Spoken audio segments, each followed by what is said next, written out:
Assalamualaikum warahmatullahi wabarakatuh. Perkenalkan, nama saya Indri Nuraini dari kelas 10 akuntansi. Saya akan menjelaskan materi tentang perkembangan remaja dan kepribadian manusia. Materi yang ke-1 yaitu tentang perkembangan remaja. Remaja adalah suatu fase perkembangan yang dialami seseorang ketika memasuki usia 12-22 tahun. Remaja terbagi menjadi 3, yaitu 1. Remaja awal dari usia 12-15 tahun, 2. Remaja-maja dari usia 15-18 tahun, 3. Remaja akhir dari usia 18-22 tahun.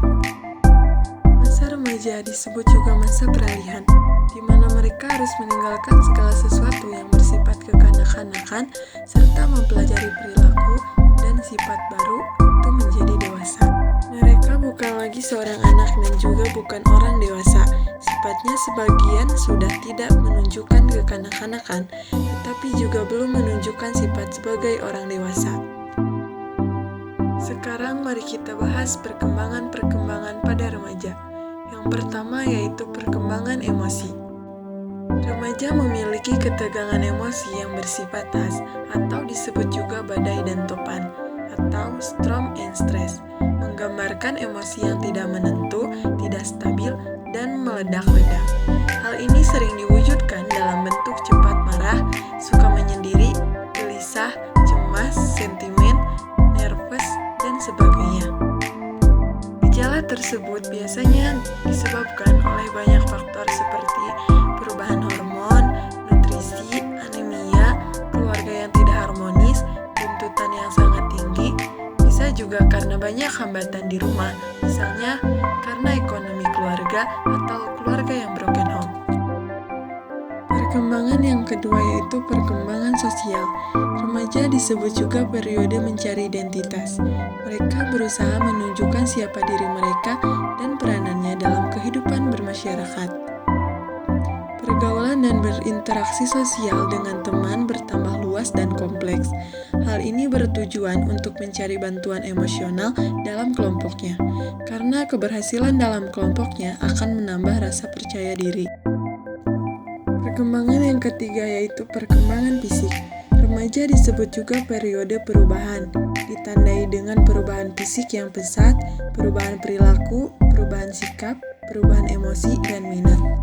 Perubahan ini berpengaruh pada psikososialnya, ditandai dengan mereka biasanya lebih dekat dengan teman daripada keluarganya. Remaja juga diharapkan dapat memenuhi tanggung jawab sebagai orang dewasa, namun karena mereka belum memiliki pengalaman, sehingga sering mengalami kegagalan. Kemudian akan menimbulkan berupa frustasi atau konflik. Perkembangan yang keempat yaitu perkembangan kognisi. Remaja telah memiliki kemampuan introspeksi, yaitu berpikir kritis tentang dirinya, serta berpikir logis terhadap hal-hal yang penting dalam mengambil keputusan. Cara berpikir mereka biasanya 1. Idealis, 2. Egosentris, 3. Konformitas. Materi yang kedua yaitu kepribadian manusia. Kepribadian secara umumnya diartikan sebagai kebiasaan, sikap, sifat yang dimiliki seseorang yang berkembang ketika seseorang berhubungan dengan orang lain. Kepribadian juga sering diartikan dengan ciri tertentu yang menonjol pada diri. Dalam berinteraksi dengan orang-orang yang ada di lingkungan hidupnya, setiap individu akan memiliki tipe kepribadian masing-masing dalam beradaptasi, menyesuaikan diri, atau menyerah dalam lingkungan tersebut. Tipe-tipe kepribadian manusia: 1. Sanguinis, 2. Koleris, 3. Melankolis, 4. Flegmatis. Mari kita bahas satu persatu. Yang pertama yaitu sanguinis. Seseorang yang memiliki tipe kepribadian ini merupakan individu yang optimis, serta selalu bersemangat atau identik dengan ekstrovert.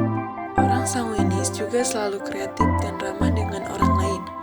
Mereka memiliki sifat yang mudah bergaul dan ramah dengan orang lain, suka berbicara di depan publik, suka diperhatikan, kreatif, dan cenderung mendominasi dalam kelompok. Ada 2 karakter sanguinis, yaitu keterlibatan antar individu dan antusiasme. Kelemahan sanguinis yaitu mereka kurang baik dalam hal organisir, agenda, atau kegiatan pada kesehariannya. Selain itu, mereka juga tidak pandai mengatur waktu. Tipe yang kedua yaitu melankolis. Melankolis adalah tipe kepribadian yang cenderung perfeksionis, pendiam, dan sensitif. Orang melankolis sering mengekspresikan diri dengan tindakan atau aksi nyata daripada kata-kata. Seorang dengan tipe kepribadian melankolis adalah seseorang yang tidak menyukai kerumunan. Para melankolis juga memiliki kelemahan, yaitu sifat pesimisnya yang tinggi. Mereka seringkali merasa pesimis dalam menghadapi tantangan dan kesulitan hidup. Selain itu, emosi yang tidak stabil juga menjadi kelemahan dari melankolis. Tipe yang ketiga yaitu koleris. Orang yang memiliki kepribadian ini biasanya akan tampil lebih hangat, aktif, pasif, serta cepat, berkeinginan keras, dan cukup independen. Mereka akan cenderung lebih tegas dan memiliki pendirian yang keras. Orang yang memiliki kepribadian koleris akan memengaruhi lingkungannya dengan pendapat dan gagasan, tujuan, rencana, dan juga ambisinya yang tidak pernah habis. Para koleris juga memiliki kelemahan, sifat egois, keras kepala, dan suka mengatur orang lain menjadi kelemahan dari para koleris. Tipe yang keempat yaitu flegmatis. Flegmatis yaitu seseorang yang hidupnya terlihat cukup tenang, tidak mudah galau, tidak mudah marah, dan tidak pernah merasa terganggu dengan orang lain. Mereka adalah orang-orang yang memiliki sifat mudah bergaul dan paling menyenangkan.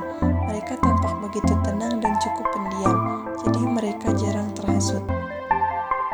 Kelebihan flegmatis yaitu senang membantu orang lain, setia dan bisa dipercaya, dan bisa melihat segala sesuatu dari cangkupan yang luas. Para flegmatis juga memiliki beberapa kelemahan, yaitu sering menyalahkan diri sendiri, dikenal kurang antusius, dan tidak suka untuk dikritik. Sekian presentasi dari saya. Terima kasih. Wassalamualaikum warahmatullahi wabarakatuh.